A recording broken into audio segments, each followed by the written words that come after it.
अभी तेरे जिले में हर जिले में 200-300 की बहाली सहायक पुलिस के रूप में करने की सरकार की योजना थी और वो आज योजना पूर्ण हो रही है।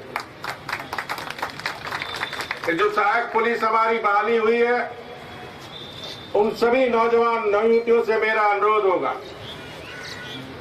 कि सरकार के द्वारा जहां भी आपको अपने कर्तव्य का निर्वाह करने की जिम्मेदारी दी जाएगी, उस जिम्मेदारी को आप ईमानदारी पूर्वक निर्वाह करने का काम करेंगे, क्योंकि एक नई जिम्मेदारी आपके कंधों पे आ रही है और वो जिम्मेदारी है सुरक्षा।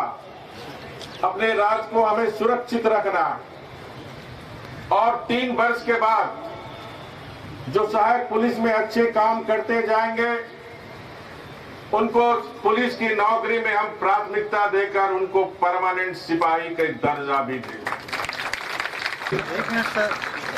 डीजीपी राज्य को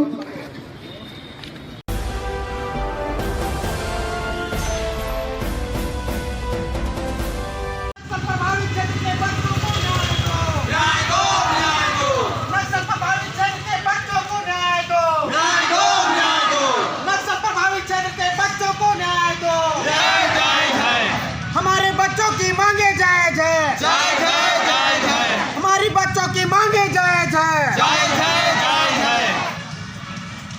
सहायक पुलिस के खिलाफ शोषण करना बंद करो।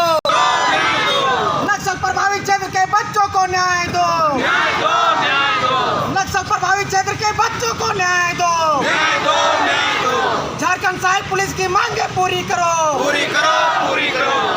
हमारे बच्चों की मांगे जय जय, हमारी बच्चों की मांगे जय जय, हमारी बच्चों की मांगे जय जय, हमारी बच्चों की मांगे जय जय।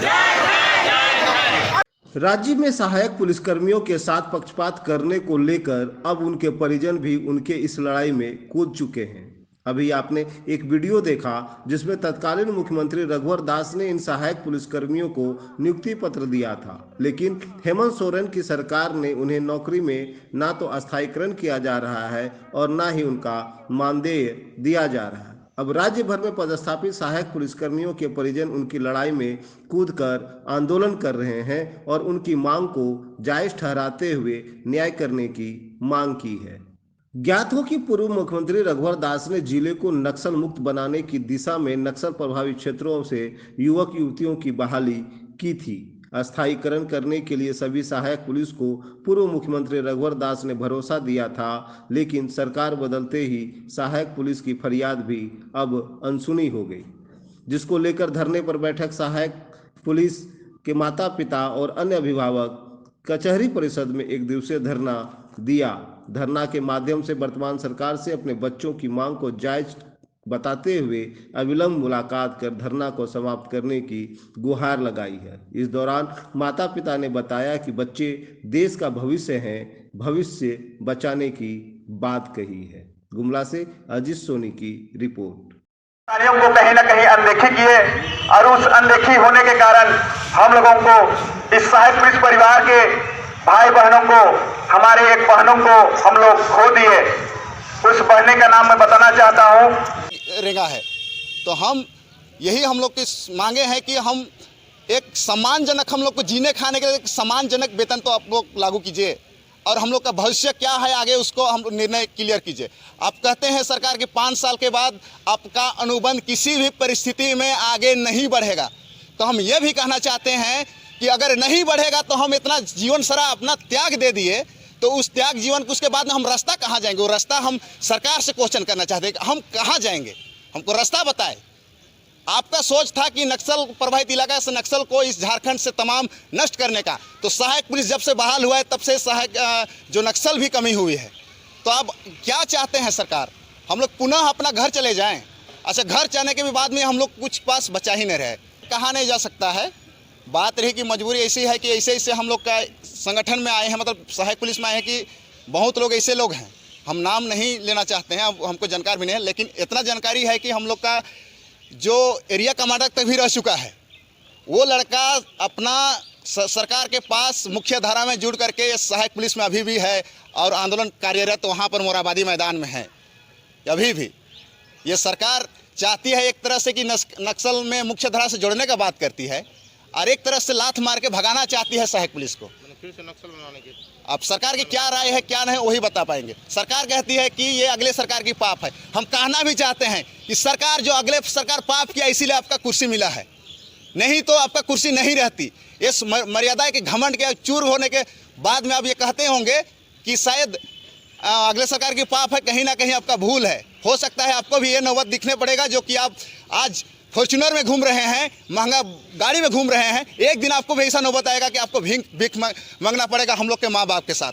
जैसे हम लोग का माँ बाप और हम लोग अभी आपके साथ भीख मांग रहे हैं, लेकिन एक दिन ऐसा दिन आएगा कि आप हम लोग के साथ में गाँव घर में आपको भीख मांगना पड़ेगा। ये हम लोग वादा करते हैं। क्या नाम है? मेरा नाम मंगलेश्वर राहू है, सहायक पुलिस गुमला से। हम लोग तो बच्चों को सहयोग करेंगे और चाहेंगे कि जब तक मुख्यमंत्री खुद कुछ ना बोले तब तक वहाँ से ना हटे। चलिए, क्या नाम है आपका? मेरे नीलम कुमारी। कि पैसे की कमी से हम लोग का बेटी जो है मौत हो गई, और जब मौत हो गई तो इसके लिए उचित मुआवजा होना चाहिए और एक नौकरी होना चाहिए ताकि वो अपना घर परिवार संभाल सके। ताकि अकेले कमाती थी, बच्चा लोग है उसको पढ़ाई लिखाई करवा। ये मांग तो जायज़ है पर सरकार गंभीर नहीं ले रही है और उसमें सरकार को गंभीर रहना चाहिए और बाकी लोग जो है जो बचे हुए हैं उसका आर्थिक स्थिति सुधर जाए। आपका अगला कदम क्या रहेगा? ज़्यादा बोल नहीं सकेंगे सर। क्या नाम है आपका? मेरा अमित कुमार कुल्लू नाम है। ये जो सहायक पुलिस जो सरकार के द्वारा बहाली किया गया है, आज 4 साल हो गया और ये लोग को कम से कम वेतनमान में 24 घंटा ये लोगों को काम कराया जा रहा है।